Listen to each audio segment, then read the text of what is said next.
so much. But can you imagine this? If I just hitched up a bunch of puppies the first day and didn't have those great lead dogs out in front, well, it'd be like first grade class without a teacher. It'd be total pandemonium. But with leaders out there, and puppies trained to follow the leader, we can safely make it down the trail. But with each dog I add, because of that instinct to pull, I'm adding power. And so I don't need additional power on this four-wheeler that I use in the summertime instead of a sled.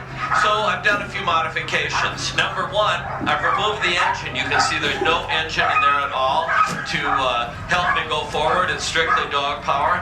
Number two, I've reinforced the brakes so that I can have a little control on the corners to keep me from spinning into trees and water.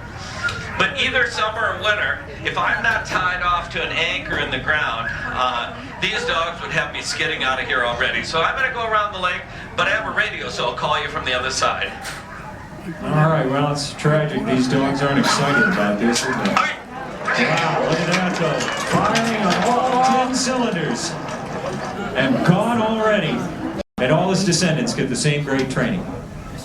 Now keep looking between these two cabins to our left, but focus much farther away by the big tall trees. Here we come out of the trees on the far side of the lake. We're moving along beautifully, and that's because each dog knows what their job is, and their job is to pull exactly the same amount as their partner.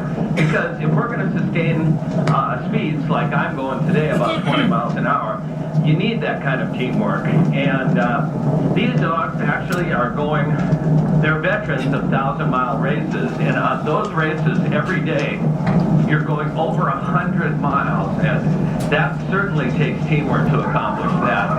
I'm going to take a sharp corner up here. I'm giving them a command, but I'll call you on the way back.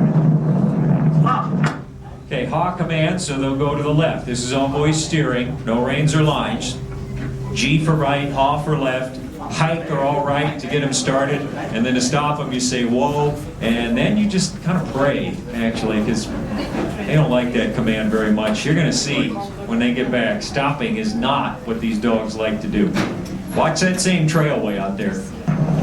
Here we are headed home, and the team is strung out beautifully. They are pouring it on because they understand the strategy of a winning marathon racer, and that strategy is to conserve energy on the outbound portion of any run so that as you approach the finish line, you can call on those reserves to pass teams in front of you and keep competitors behind you. This is a great team, and I'll tell you more about them when I get back. All right, now the next place you're going to see them is this trail right in the middle of the yard to the left of the dog pen. So that's where you want to focus. And these are all Alaskan Huskies. That's the breed, if you're curious.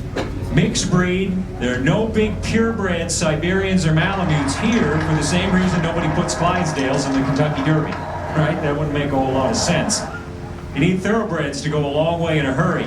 And you're going to see now why they have a saying here at Trailbreaker Kennels, that it takes a minute to teach him to go and a year to teach him to whoa. We'll see if whoa works today.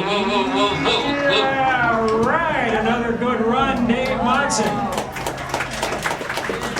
Well, thank you very much. And these guys really are the champions. They're the ones who deserve the praise. And so after every run, every dog gets a pat on the head. And then, as you can see, everybody loves to play, and the dogs are no different. Yeah, right out of gym class and into the pool. Looks pretty refreshing, I guess. Feel like 45-degree water anyway. David, you can